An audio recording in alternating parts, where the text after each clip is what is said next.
Bienvenidos a la lectura orante con las Sagradas Escrituras. Seguimos en este camino de la escucha de la palabra cotidiana con el Señor. Y hoy ya en este lunes escuchamos al evangelista Marcos en el capítulo 8, versículos del 11 al 13. Escuchemos. Y salieron los fariseos y comenzaron a discutir con él, pidiéndole un signo del cielo con el fin de ponerle a prueba. Dando un profundo gemido desde lo íntimo de su ser, dice: ¿por qué esta generación pide un signo? Yo les aseguro, no se le dará a esta generación ningún signo. Y dejándolos, se embarcó de nuevo y se fue a la orilla opuesta. Palabra del Señor. Gloria a ti, Señor Jesús. Pidamos en este día la fuerza, la presencia, la gracia del Espíritu Santo, que ilumine nuestro corazón, nuestro ser, lo más profundo del alma. Digámosle: ven Espíritu Santo, llena los corazones de tus fieles y enciende en ellos el fuego de tu divino amor. Envía tu Espíritu y todo será creado y renovarás la faz de la tierra. Espíritu Santo, permítenos escuchar esta palabra, comprenderla en el corazón, tener el don del entendimiento de las Sagradas Escrituras y poder vivir en tu presencia y en tu gracia, para que podamos hallar lo que es agradable y perfecto delante de ti. Podamos vivir tu santa y perfecta voluntad, podamos poner nuestra vida delante de ti sin pedirte signos, sin estar tentados en el corazón, casi que obligándote a que hagas nuestra voluntad. Queremos ser dóciles a tu gracia y vivir según tus enseñanzas. Amén. Los invito para que miren el texto en el capítulo 8, versículos del 11 al 13. En el primer momento, en la lectura del texto, volvemos la mirada. Entonces, los ojos se posan en las letras y el corazón reposa en el sentido, lo más profundo de la enseñanza que nos trae hoy. Y es un texto corto, podemos hacer las lecturas pausadas, pero claras, y miramos en el primer momento quiénes vienen, qué hacen contra Jesús, qué le piden. Ahí hay una actitud de Jesús, ¿cuál es? Y él hace una pregunta, y después da una afirmación. ¿Cuál es esa afirmación? Y después el Evangelio nos dice que se va para otro lado.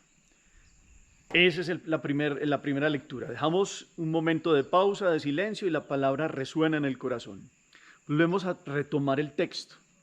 Personajes, situaciones, actitudes de los que buscan a Jesús, actitud de Jesús, qué le piden a Jesús, qué responde él, algún versículo, alguna expresión que lo podamos poner como eco ahí en el chat. Lo pueden poner ahí, qué les llamó la atención, una expresión, una frase, una actitud. La palabra resuena. Hacemos una tercera lectura que es la síntesis radical del texto. Después tratamos de recomponerlo con la memoria para que pasemos a la meditación.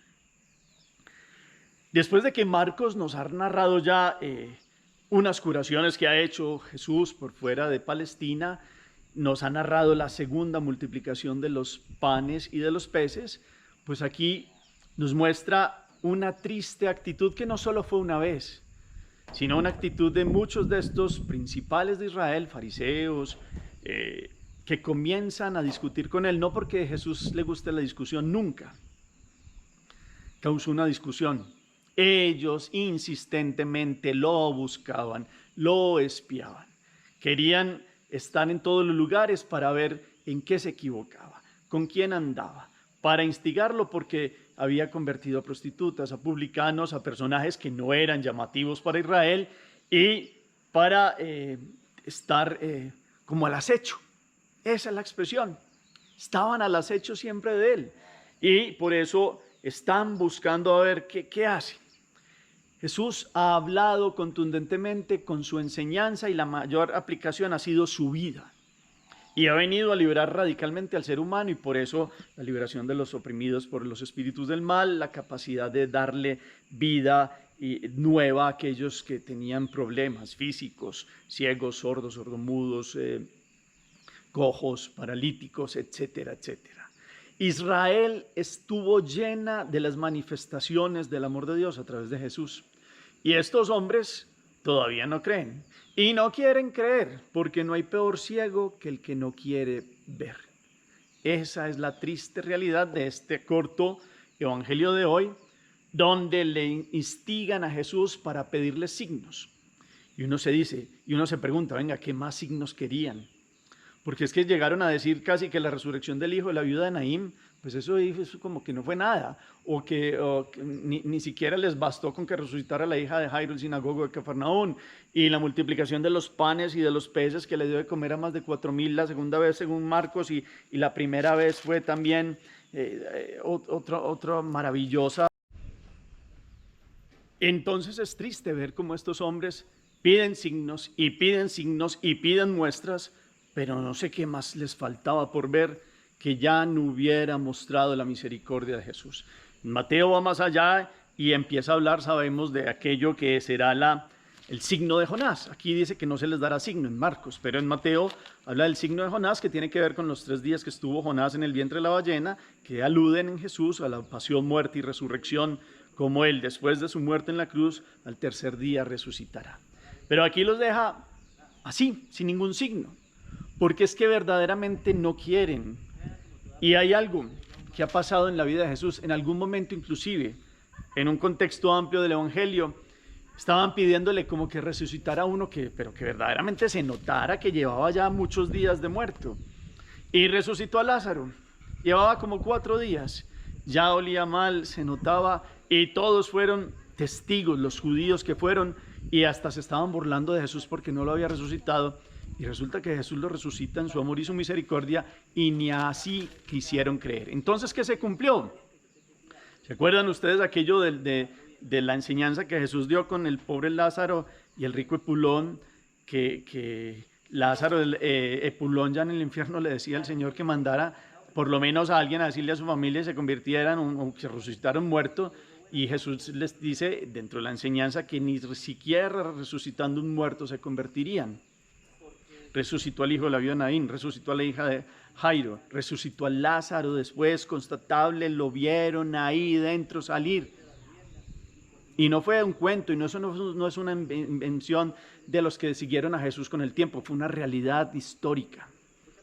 Y Jesús mostró hechos constatables del amor de Dios, y ni aún así querían creer, porque ellos querían un Mesías avasallador, un Mesías contundente a la manera que ellos pudieran como ver como hechos magníficos, pero del poder humano, del avasallamiento de Dios. Entonces aquí Dios no funciona así. Resulta que Dios vino a mostrar otra manera de obrar, y es la manera del amor y la misericordia, que tiene un triunfo, y el triunfo es en la cruz, donde da la vida por él.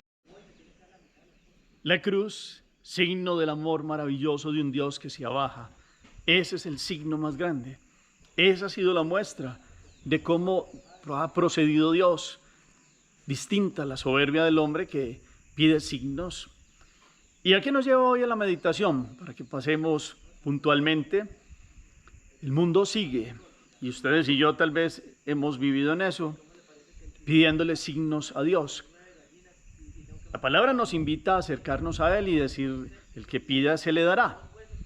Pero aquí tiene que ver en orden a la voluntad de Dios, porque cuando hay soberbia, orgullo, prepotencia, casi que nos acercamos a Él para pedirle que Él cumpla lo que nosotros queremos, a la manera que queremos, en el tiempo que queremos, y resulta que la vida es un don de Dios, donde Él viene a acompañarnos, mostrándonos su amor y su misericordia, para que tengamos en el Espíritu Santo el discernimiento de cuál es su voluntad. ¿Será que en el corazón de nosotros ha habido momentos de esta religiosidad donde buscamos solo a Dios, en momentos donde dame este signo, muéstrame esto, tiene que ser en este tiempo, en este contexto, tiene que ser así y así, y de pronto viene un poco la soberbia, y a veces inclusive cuando no se dan las cosas, hasta puede darse el contexto de culpar a Dios porque pasó esto, porque pasó aquello, porque no se dio, por tantas cosas que podemos culpar a Dios. Y resulta que Dios obras en la misericordia y en el amor, y todos los días tiene signos concretos de su respaldo a nosotros. Todos los días tiene formas de mostrarnos que está con nosotros, que nos ha preservado, que nos ama con toda la fuerza, que si no fuera por Él, pues no estaríamos aquí. Hoy, con humildad profunda, miremos al pie de la cruz el signo más grande del amor y la misericordia de Dios.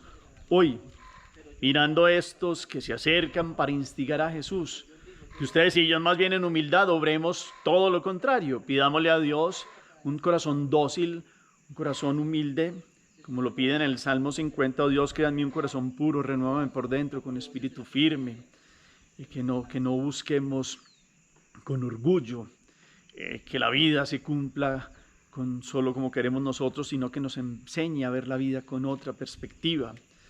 Que no caiga en nosotros la actitud de aquellos ciegos que no quieren ver.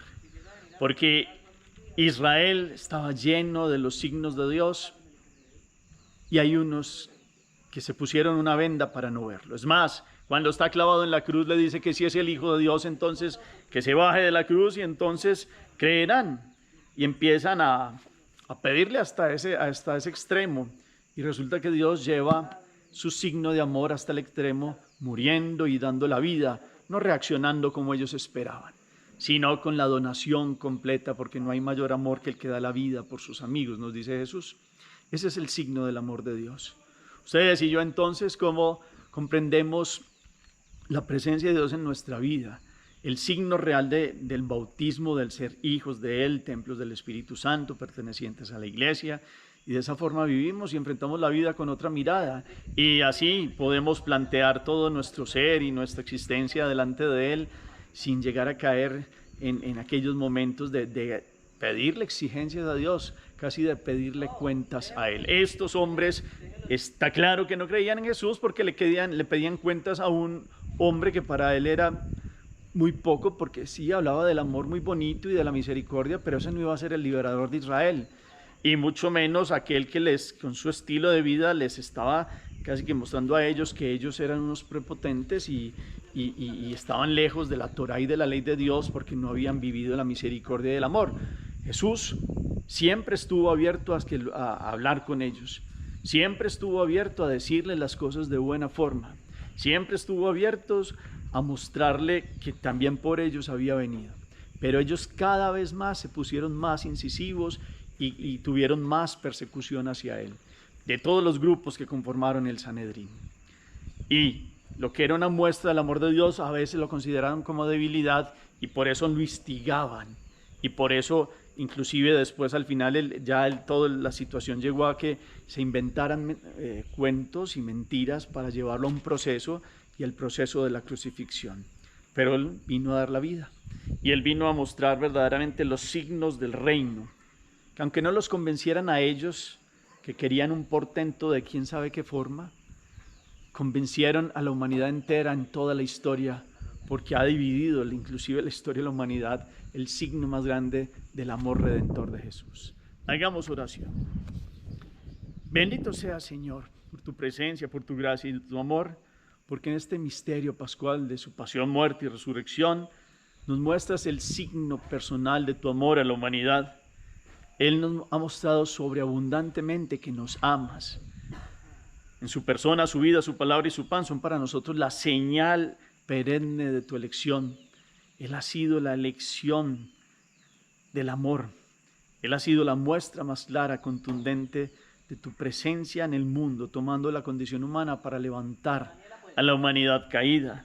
Hoy queremos pedirte que nos enseñes a vivir en un espíritu de amor libre, de hijos que viven la voluntad del Padre, que podamos ver en este signo de su entrega un modelo de vida delante de ti, Dios uno y trino, y que podamos verdaderamente llenarnos de tu gracia y que nuestra vida inclusive anime a otros para que podamos esperar en Dios y veamos los signos constatables de su misericordia todos los días en nosotros. Amén. Propósito o acción que le deja esta palabra, ¿a qué lo mueve? Pueden escribir ahí. Quedémonos contemplando este Jesús que tristemente ante la persecución que le hacen, hace un suspiro Antes de decir esta generación pide un signo, ¿cuántos suspiros a veces le causamos a Dios más bien como de dolor? Tal vez por la ceguera obstinada de no querer ver sus signos profundos de su respaldo todos los días. Este Dios que suspira por amor, para que nos quitemos la venda de los ojos y verdaderamente caminemos en su presencia. El Señor esté con ustedes y la bendición de Dios Todopoderoso, Padre, Hijo y Espíritu Santo, descienda sobre ustedes y los acompañe siempre. Podemos seguir en paz. Demos gracias a Dios. Feliz día para todos.